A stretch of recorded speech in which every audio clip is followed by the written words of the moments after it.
I try to begin my videos by explaining in the first opening seconds what I will talk about and what I will discuss in the video, so that you might see if you are interested and if my content is worth your time. So in this video I would like to talk about the philosophy of games in general and the philosophy of playing, and I will comment a very famous quote by Hegel about God and love and games and playing and the negative.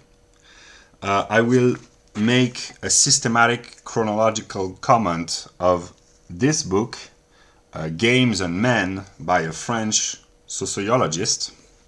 So the structure of the video will be ordered according to the introduction of this book. And finally, it will be the opportunity to reflect upon language, because the French language, which is my natural native language, and the English language are kind of similar in certain ways, but they are also different, and there are certain expressions which I will struggle to translate into English. So you will hear some French expressions in this video that I will try to translate as best as I can. So the famous sentence which inspires this video is the one by Hegel, which in English is as follows: "The life of God and divine intelligence then can, if we like, be spoken of as love disporting with itself. But this idea falls into edification and even sinks into insipidity if it lacks the seriousness, the suffering,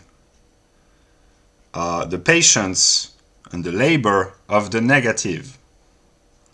And I identify with the negative. So this quote is of great interest to me, I guess. And now I will read the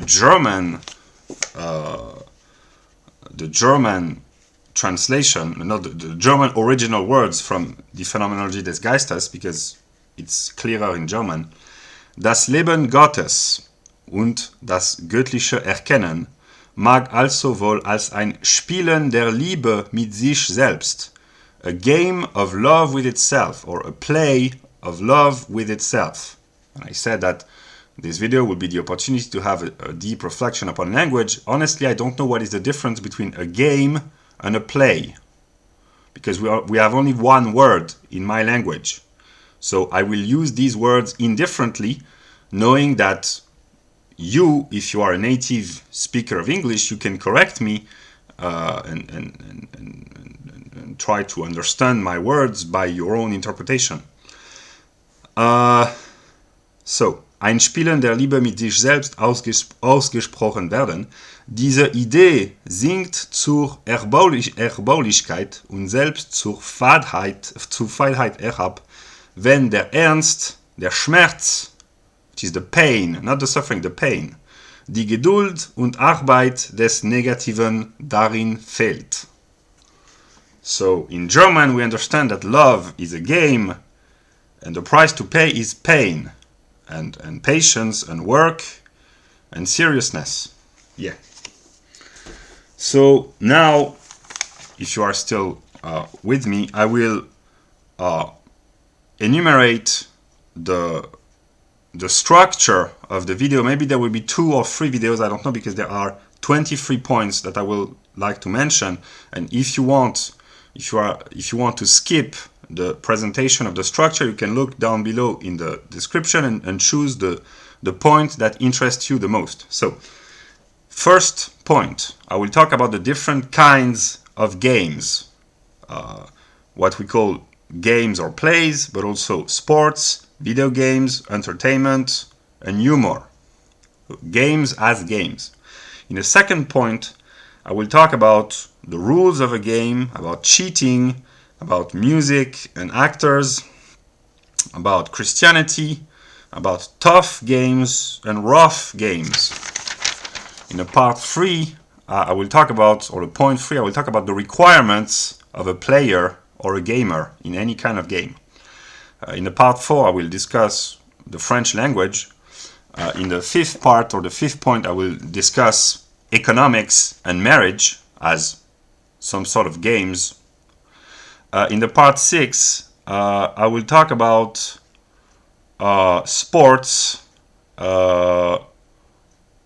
cheaters, bad behaviors, sore losers, referees, and fair play.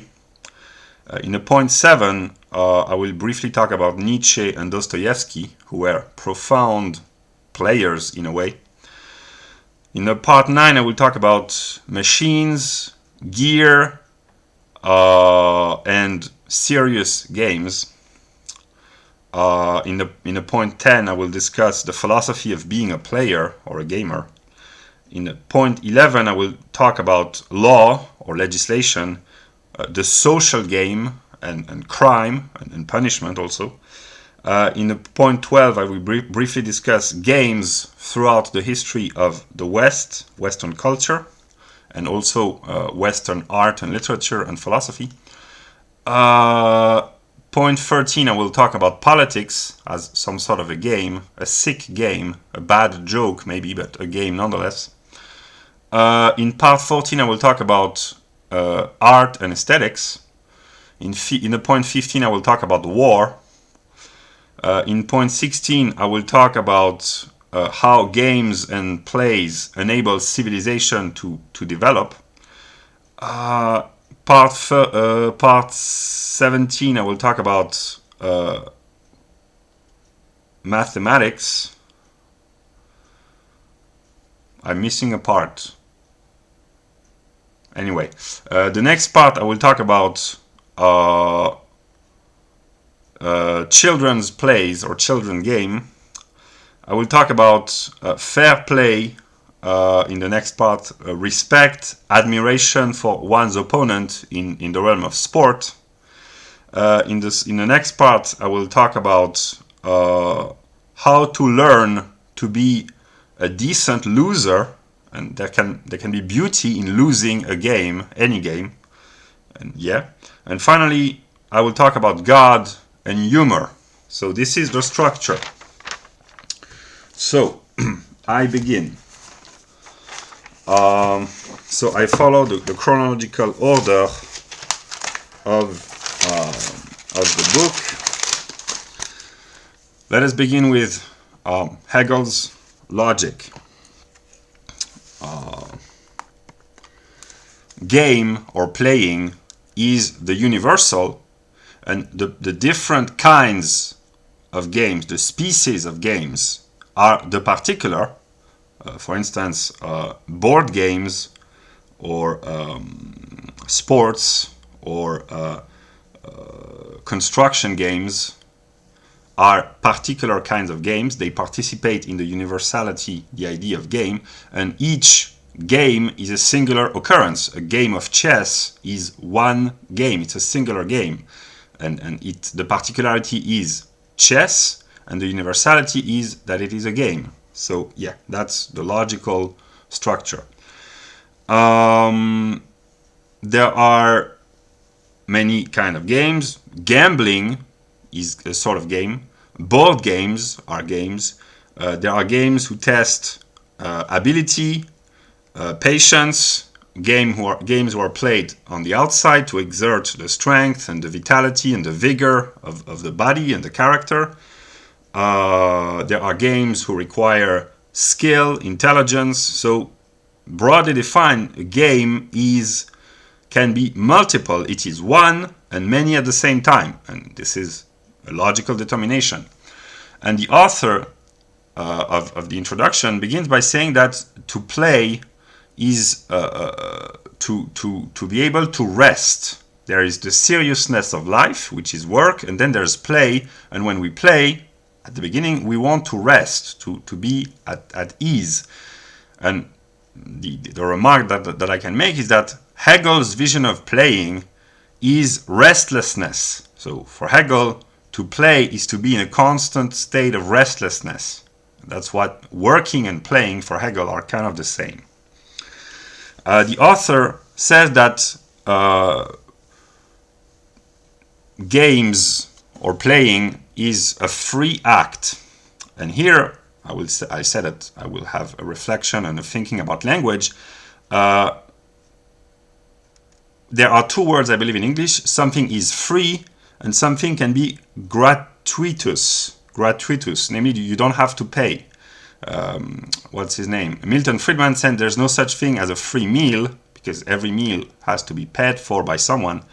But there's a difference between gratuitous, something that you do not have to pay, and something which is free, which is the idea of liberty.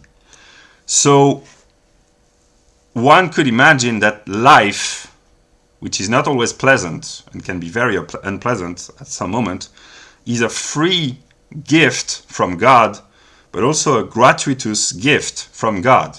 One can imagine that God was not required to give life to humans, that he did this out of his own free agency. That's a possibility. Then, to talk about games as we commonly understand this, there are various particular kinds of games. For instance, football, that which Americans call soccer, basketball, golf, tennis, video games, playing music. It's not a game, but it's a play. You play music. Betting or bets, it's a kind of game of gambling money. That's kind of a play or a game. Poker is a play. The Russian roulette is kind of a game. It's a dangerous game, but it's a game nonetheless. And these kinds of games, betting, poker, and Russian roulette, they can bring addiction. Well, I guess you cannot be addicted to Russian roulette if you lose, because it seems difficult to keep playing Russian roulette if you lose all the time, because this is a kind of game that you can only lose once, I guess. Maybe I'm wrong, I don't know. I will try to be Nietzschean and to make jokes as long as I can. And some of my jokes may be tasteless, but yeah. And then there's entertainment. For instance, the movie industry, or going to the theater, or reading books. These are not really games, but it's entertainment. So this video is about games and playing, but it includes entertainment and humor. So the idea that the easy aspect of life, so to speak. And then there's an idea that love is a game. And who doesn't love love? Everyone loves love. But love is the cause of all suffering, because those who are in love, usually they suffer from being in love, because love relationships are complicated and they can be painful and they can cause suffering. But those who do not love, or those who are not loved, they suffer also. So people suffer from love and from the lack of love. So whatever your relationship to love is, you suffer. So love can be said to be the cause of and solution to all of life's problems, I guess, to paraphrase Homer Simpson. Then, an example, there's a deck of cards. That's in French, we say un jeu de cartes, so a play of cards, literally, but in English, I think it's a deck of cards, so that's a way of playing. And you can use cards to predict the future. That's what the tarot readers do. And a chess game is a very elaborate, very intellectual kind of game. But that's a game nonetheless. Yeah. I will put the link to songs that I think are related to the idea of playing games. There's a song by the Cardigans, I guess, which is called Losing My Favorite Game. There's a song by Avicii, Wake Me Up. Life's a Game, Love's the Prize. Hopefully it's true. Yeah. That was the first part. The second part, about the idea of games as I have defined them broadly. In the idea of game, there comes the idea of a certain balance of power between the players. the idea of playing requires that the play should be, ideally, fair play. There comes the idea that those who play have to accept a certain set of rules. Namely, they have to limit their own strength or their own intelligence or their own cunning, and to limit themselves and to accept that the other will be limited as well. In a game of football or in a game of chess, the players have to abide by the same set of rules. So the different players, if there are different players, have to accept to be different and to play by the same rules. So there's identity and difference. And even a video game player who plays alone to a game, he has to accept the rules of the game, that there's a gameplay, and he has to adapt to the limitations of the gameplay and to accept what the developers of the game wanted him to do and how they wanted him to play. So there's this idea in game of limiting oneself. Then there's this idea that in a game, I will talk about this idea later, but I just introduced the idea that it's possible to cheat. You can break the rules. You can disrespect the rules. And one could say that God is kind of a cheater because he always wins. So God always wins in the end. And one might wonder, if God always wins, maybe that's because he cheats. But he who accused God of cheating may be the cheater himself. So that's complicated. But is it possible to always win without cheating? One should be a very good player. I don't know. Then there's this idea that you can play an instrument. So playing music is not really a game, but it's a play. In French, we have one word. In English, there are two words. But playing music is part of playing. And Nietzsche said that without music, life would be a mistake. And I guess that he was right. Music is that which appeases the difficulty of existence.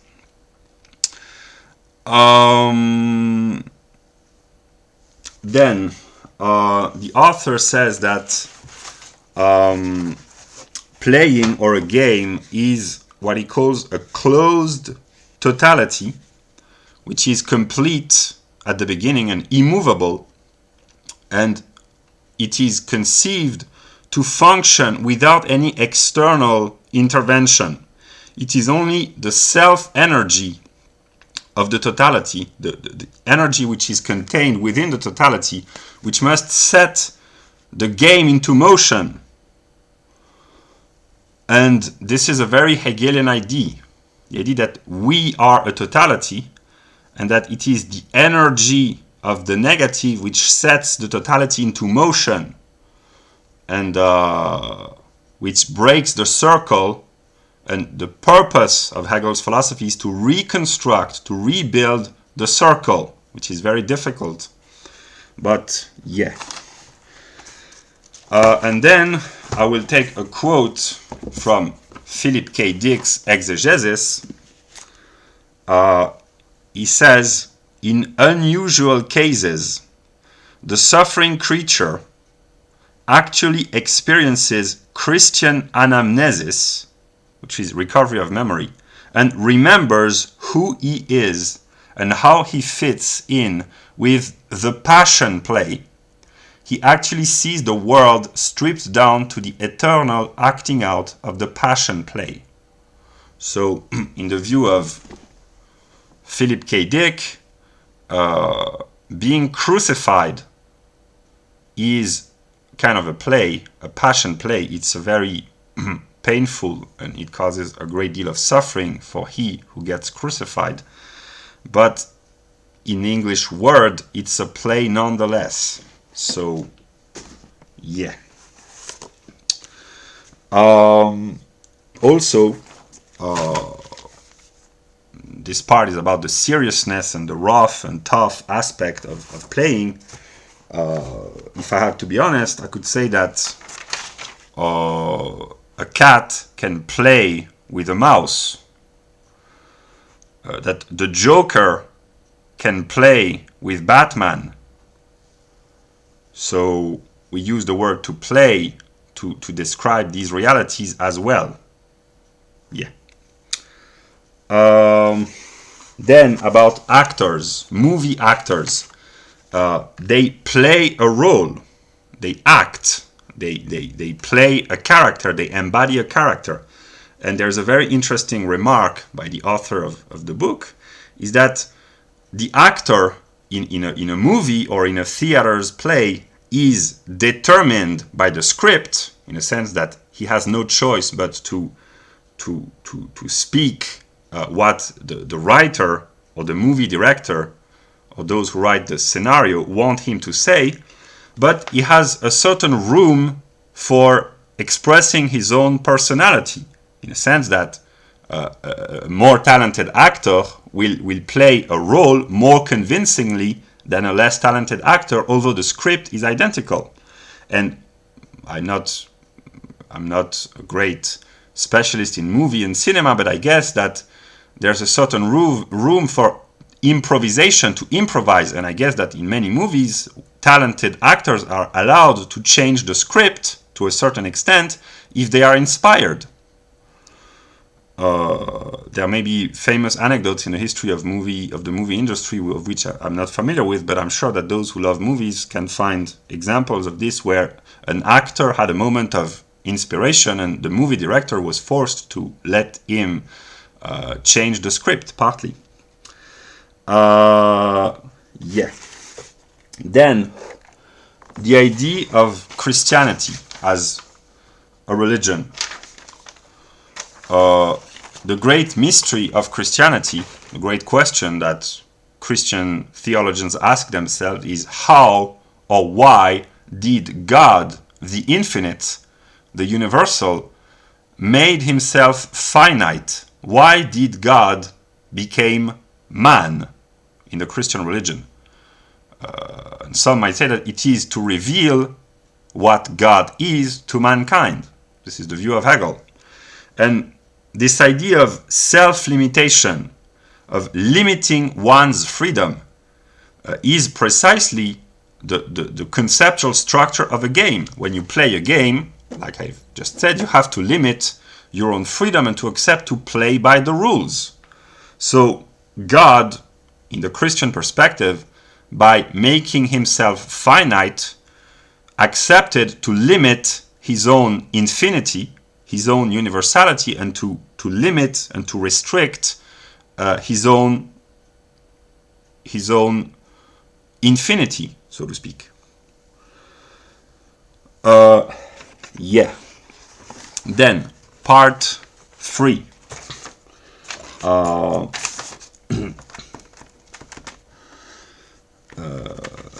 What does it take to be a player in any kind of game? Chance. It's better if you are lucky. Maybe luck is not enough, but if you are unlucky, I guess that's bad luck. Ability, of course, you have to use your talent, your capability. Resources, you have to use the resources that you have to the best of your ability. Fortune, which is kind of chance, and intelligence also. And perseverance, you have to persevere, to face adversity. And all these qualities which are partly dependent upon you and partly not dependent upon you, I guess. This is the philosophy of Stoicism. You do not choose your ability, I guess. You do not choose the place that fate has ordained for you, say the Stoics. But you can choose to act upon your will to shape your environment, to improve yourself or improve the way you perceive your environment, I guess. So, yeah. Then Nietzsche says that what the real man wants is two things, play and danger. And that's why, according to Nietzsche, the real man wants woman because woman is a dangerous plaything. So according to Nietzsche, a real man wants to play with a real woman, I guess, and he has to accept that there's a part of danger involved. And what kind of men do not love women to a certain extent? Homosexuals, one might say. Yes. Maybe that's why there are homosexuals, because God maybe envisioned that not all men would enjoy women, so he created men who would love men, because I don't know why there are homosexuals from a religious, divine perspective, and even the sociobiologists do not understand why there are homosexuals from a sociobiological perspective. So that's a mystery, but here's a clue maybe. Then, about the French language.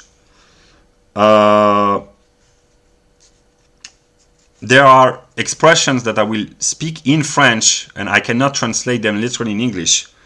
There is the expression jouer au plus fin, which means try to be smarter, to outsmart, to be more cunning, to be more subtle in intelligence. That's kind of a cunning. It's dubious. When you do that, you are cunning, you are scheming almost. Then there's the expression dissimuler son jeu, which means to hide your game or your cards in a game of poker or in a game of cards, when you have the hand of cards and you do not show the cards to the opponent, but it is an expression which is drawn from games of cards, but which is applicable to all spheres of life. In politics, in marriage, in love relationship, when you hide your intentions, you are dissimulating your play, literally, but there's probably English expressions.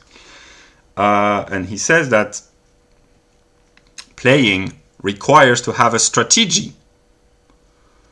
So it's strategy originally is a Greek word, which means the generals in ancient Athens who were responsible for waging war. So there's this idea through the connection of vocabulary that war, which is very serious, and game, which is frivolous, are linked together by the idea of strategy, that when you play a game, you have to think, you have to think strategically, tactically, to organize, to predict, to shape a mental structure in your mind. It requires organization and skill and resources and intelligence. So, yeah.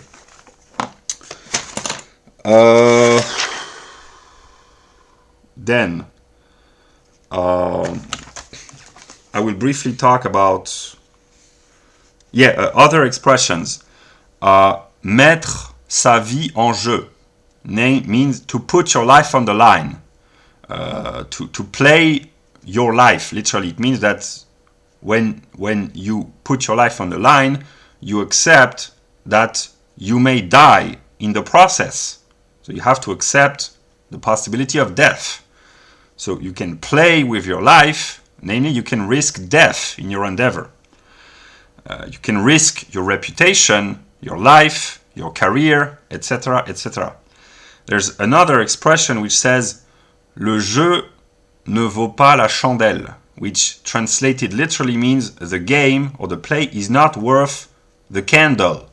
So the idea that if you need a candle to light a candle to play a game, this expression means that the candle is too precious to be used to play the game. So you should keep the candle not enlightened and not play. So there's this idea that some games are not worth playing because the cost is too dear. So that's an aspect of playing, that there are games which are too heavy, too risky, too burdensome, too dangerous to be played, I guess.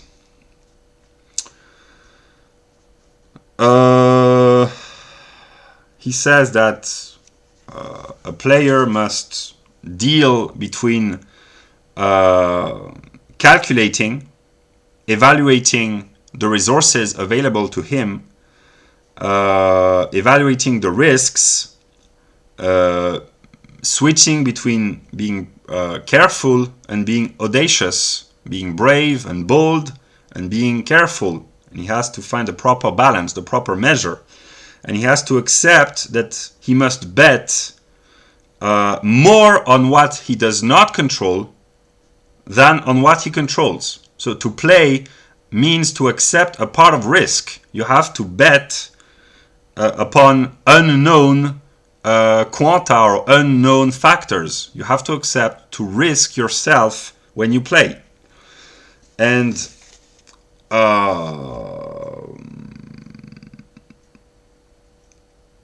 yeah. And the two illustrations that can be given is economics and marriage. Economics is a kind of game. It's a very serious game, because if you lose, you become poor and you suffer and you lose your status, and you can lose your life, you can lose your well-being. But it's a game in the sense that it's a constant requirement for thinking, evaluating your resources, your talent, your ability, resource management, taking decisions, taking risks. There are people who are very careful, very stingy, who want to keep their money, who want to keep the money for the rainy days and for future retirement, for their children, for going on holiday or whatever, and they do not spend their money.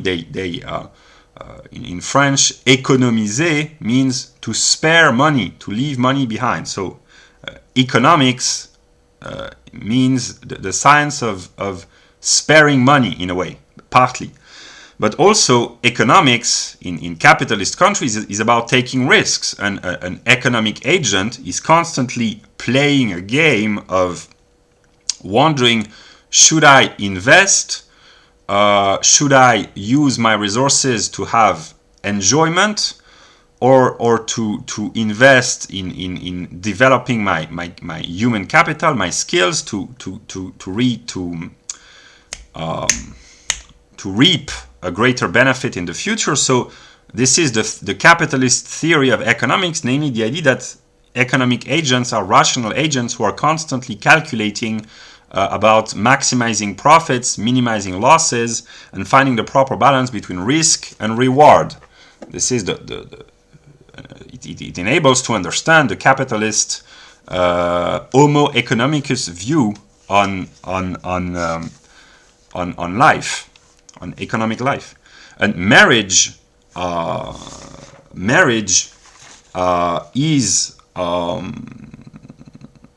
a kind of a game or a play, in the sense that it's a bet. When you decide to marry a woman or a man, for that matter, you know what you lose. Formally, you lose the right to have sex with other partners, although you can cheat and cheat on your wife or your husband, but morally, you shouldn't. But if you when you get engaged, when you get married, you lose your sexual freedom officially. And as a man, you are forced to share, in the Christian countries, a part of your resources and your income with your wife. So you have to share economically the product of your labor with your wife. And if you demand divorce, you will have to pay for the resources. You will owe a certain amount of resources to your wife. So you lose a part of your sexual freedom, you lose a part of your economic autonomy, but in return, you are supposed to get access to sex. So if you are married, at least in the old days, to get married was the insurance for males and for females, but most importantly for males, to have a regular access to sexuality. That's what you are supposed to get. But in the modern day, marriage is a bet, and the lovers are betting on love. In the old days, marriage was not about love, it was about family ties, about economic moves, about climbing up the social ladder. It's still the case in the traditionalist countries, but in the West, marriage is about love. And love is a bet. When you fall in love with a woman, you do not know what you will get out of her. You can only hope that she will be as good as you think she will be. And most of the time, marriages can be disappointing and they end up in divorce. But that's difficult. And in the Christian view, when you get married to a woman, you should accept her for the rest of your life in spite of her flaws. And the same goes reciprocally. The woman should accept the man she's married with in spite of his flaws. So love is difficult. It requires working on the self, self-negation, acceptance of the other. It's difficult. Love is a difficult business, so to speak. And about economics, the New Deal, I think that it's in games of cards, a deal, it's a redistribution of the cards. So the New Deal is a new redistribution of economic resources. So it's kind of borrowed from the vocabulary and the terminology of games. And people also can use their economic resources to play money games like the lottery or the bingo. There's this quote in a video game, Resident Evil 4, when Leon S. Kennedy says, "Where's everyone going? Bingo?" So there are many people who play bingo or lottery. That's not a huge investment, but they hope that they will win the prize and that they will get the money. And I guess that many people who won the lottery, it became a burden because they were not adapted to receive such a high amount of money, and suddenly they become rich and famous, and people circled around them and they wanted to steal indirectly the resources, so people then became hypocrites. So that's complicated. And there are, like I said, the addictions to games, those who waste their fortune to play poker or in the casinos, who become addicted to gambling and betting and so on and so forth. So games can be psychologically, socially, emotionally dangerous and destructive. So it's ambiguous, because the guy who is addicted to gambling or to playing poker, he gets the thrills of playing, but at the same time it causes him great suffering, and it can even ruin him physically and kill him eventually. So playing games is ambiguous. And I will conclude by